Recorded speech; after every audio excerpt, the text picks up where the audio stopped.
For over a year now, Lexus has trademarked RX 500h and TX 500h. And until recently, we had no idea what it meant. News is coming out of Japan. We need to go over this. Now, if we go back to last September, Lexus kind of laid out a blueprint for future hybrids coming out.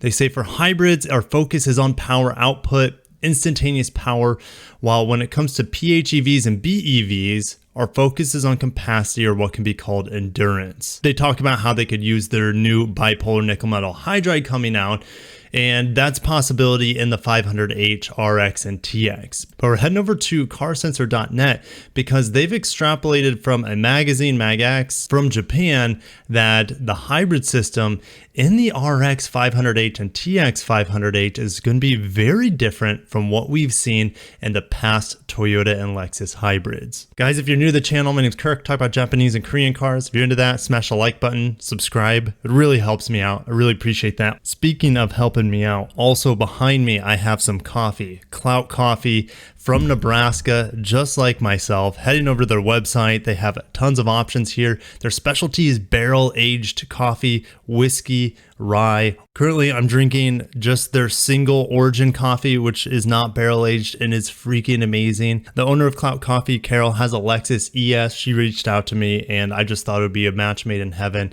to power my grind. That's their slogan. So I'll put the link down below if you want to get 20% off, and let's get into the news today. Here's a rendering of what they expect the new RX to look like. We also got images coming from another Japanese magazine called Best Car, showing what they think it's going to look like. I don't expect it to look that much different than the current gen RX. Headlights, grille will be different. Of course, we'll have the light bar across the rear end and Lexus printed out on the rear instead of the rear badge. But let's talk about what 500h is and the future of Lexus hybrids. So everyone's going battery electric, and Lexus will go battery electric fully here in North America by 2030. But until then, this Lexus RX will be ushering in a new era of hybrid technology for Lexus. And it all starts with the 2.4 liter turbo engine. They're getting rid of the V6. Don't worry, we'll hit in the spreadsheet where I'll break it all down, but the turbo engine is the heart of the new RX. That will be the RX 350. We'll also have an RX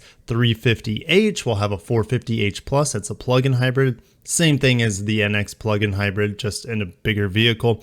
And the 500h has been a mystery until now. So they're going to take this 2.4 liter and they're going to be giving it a single motor hybrid.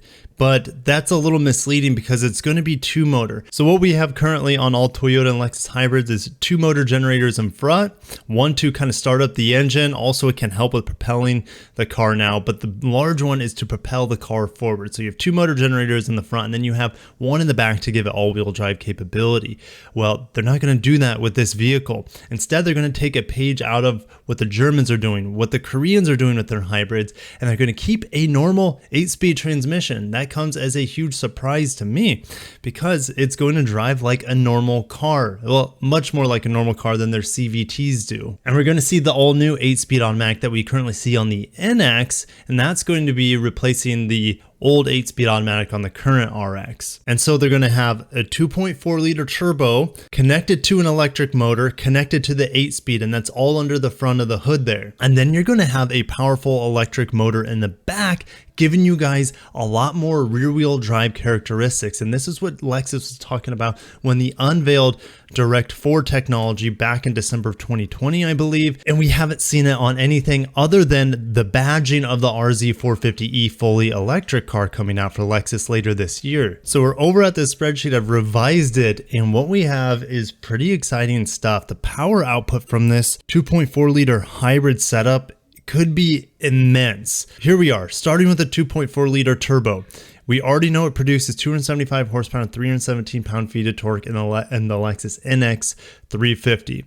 Now, it's going to have the 8-speed and will be all-wheel drive only. That's what I'm expecting. The front motor, in theory, should be a little bit more conservative compared to what we see in the front motor of other Lexus and Toyota hybrids. And the reason is it has to be sandwiched in between the engine and the transmission. And keep in mind, this is all my speculation here, but the front motor could produce somewhere around 60 horsepower and 100 pound-feet of torque. Could be more pound-feet of torque, keep that in mind. But the highlight will be coming from this rear motor, what Toyota is calling an e-axle. And we could see upwards of around 150 horsepower and maybe 200 pound-feet of torque coming from that large motor powering the rear wheels. And so when you combine the whole system, guys, I know this might sound ridiculous and maybe I'm way off, but the power we're looking at could be over 400 horsepower and over 400 pound-feet of torque coming from a Lexus RX. Future Kirk coming at you guys with a revised variant of this 500H. And looking back at December 2020 when they unveiled the Direct Forward presentation, they gave us a snippet of what they're working on. Now this is in an ES body style, and the engine is more than likely a 2.5 liter naturally aspirated because max output's 130 kilowatts, which is roughly 175 horsepower. And max torque is definitely below what the turbo 2.4 liter is capable of. And so I put all these numbers in the spreadsheet to give us a revised version, and the numbers are coming out really close to what I was expecting, so that's good. All I did was just put those motor numbers that they've given us and slotted it in, did the calculations, and we would be getting roughly 269 horsepower, 257 pound-feet of torque from a 500H. It's not that much different from what we saw over here. And again, guys, this is all early prototype, them testing things out, so they could change the power output of these motors, absolutely. But given that's really the only information we have from about a little over a year ago, either way you cut it, we're looking at around 400 horsepower, maybe around 460. But don't get your hopes up too much, because I don't want to set the bar too high and then Lexus not be able to live up to it. But let's get back into what past Kirk was saying. And so 500H is what I'm feeling will embody the next generation or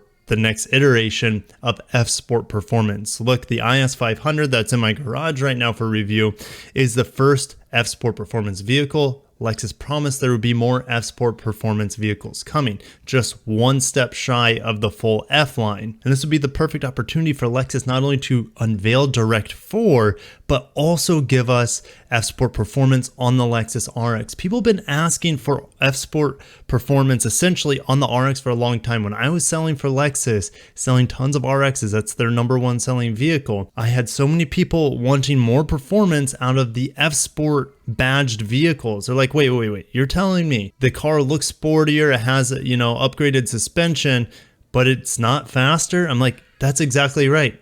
Lexus hasn't given us a high performance RX. Well, that will change with the 500H. Again, take it with a grain of salt. 400 plus horsepower is a possibility, but if we look at 500 when it comes to Lexus models, we have to look at what we have on the market. The highest power output is the LC 500 with 472 horsepower. Same thing with the IS 500, the RCF, the GSF. Those all have 472 horsepower from the 5-liter V8.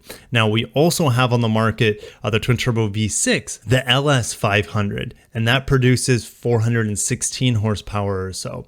And then we also have 500H from the Lexus LC 500H and LS 500H. Totally different setup than what I'm talking about right here, because it has a lot of simulated gears, 4 physical gears. The rest of the 10, meaning the 6 remaining gears, are simulated. It has 2 motor generators within the transmission housing. It's a lot, I'd say it's a lot more complex than what we're looking here, the 500H of the RX. But that only has around 354 horsepower based off memory. So 500 and the Lexus lineup is anywhere from like 354 to 472. My calculations based off what they could do with electrification on this 500H gets us around 450 horsepower. And with the battery size, it's hard to say. It's going to be much smaller than the plug-in hybrid battery size. There's also the possibility that could be the bipolar nickel metal hydride battery that they just came out last year in the Toyota Aqua overseas. So I'll see you guys down below on what you think about Lexus's potential direction with 500H for the RX and the TX. Could this be a 400 horsepower hybrid that we've been dreaming of ever since the GS 450H came out as a performance hybrid? We really haven't seen anything from Lexus in terms of the performance hybrids, and I would not call the LS 500H or the LC 500H performance hybrids, as they are well short of the twin turbo V6 and the V8's capabilities on those specific cars. But we're going to move forward, head over to automotive news, because I have some waiting news for you guys. We're going to be waiting a while for those beautiful battery electric concepts that Toyota gave us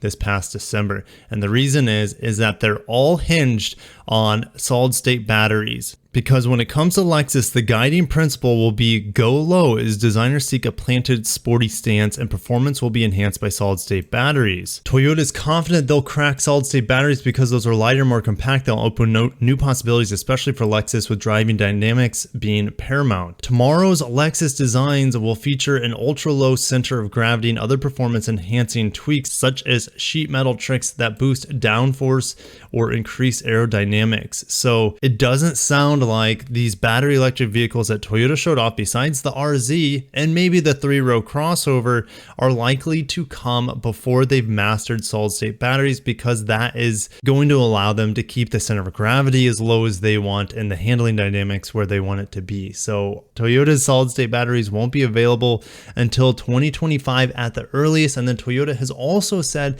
that that won't be in battery electric vehicles. They'll introduce it first into hybrids. So we're probably talking late decade before we see those amazing looking concept from Lexus.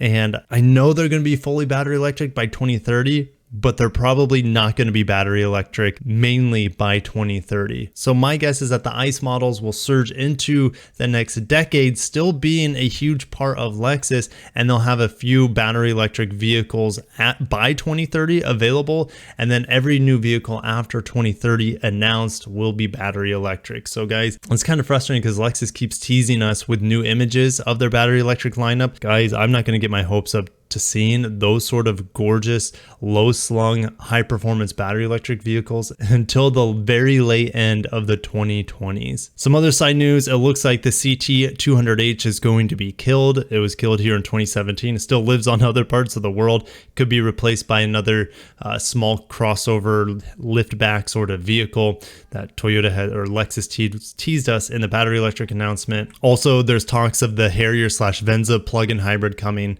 It's just going to be the same thing as a RAV4 hybrid, and probably more expensive as it's a higher quality vehicle. So it'll slot between the NX 450h Plus and the RAV4 Prime. So nothing really that exciting there, to be honest. But you guys know, with Japanese automakers, you need to set your expectations as low as possible. So it should probably change these estimations of 460 horsepower down to like 360 horsepower, because that's what we see currently on the LS 500H. But if you guys want to help me out, also help yourselves out by powering your grind with Clout Coffee, go and check that out down below. I'll catch you guys in the next video. If you made this far, have not liked it, please like it. It helps me out so much. Subscribe for more Toyota, Lexus, Japanese, Korean auto news. See you in the next one. Peace.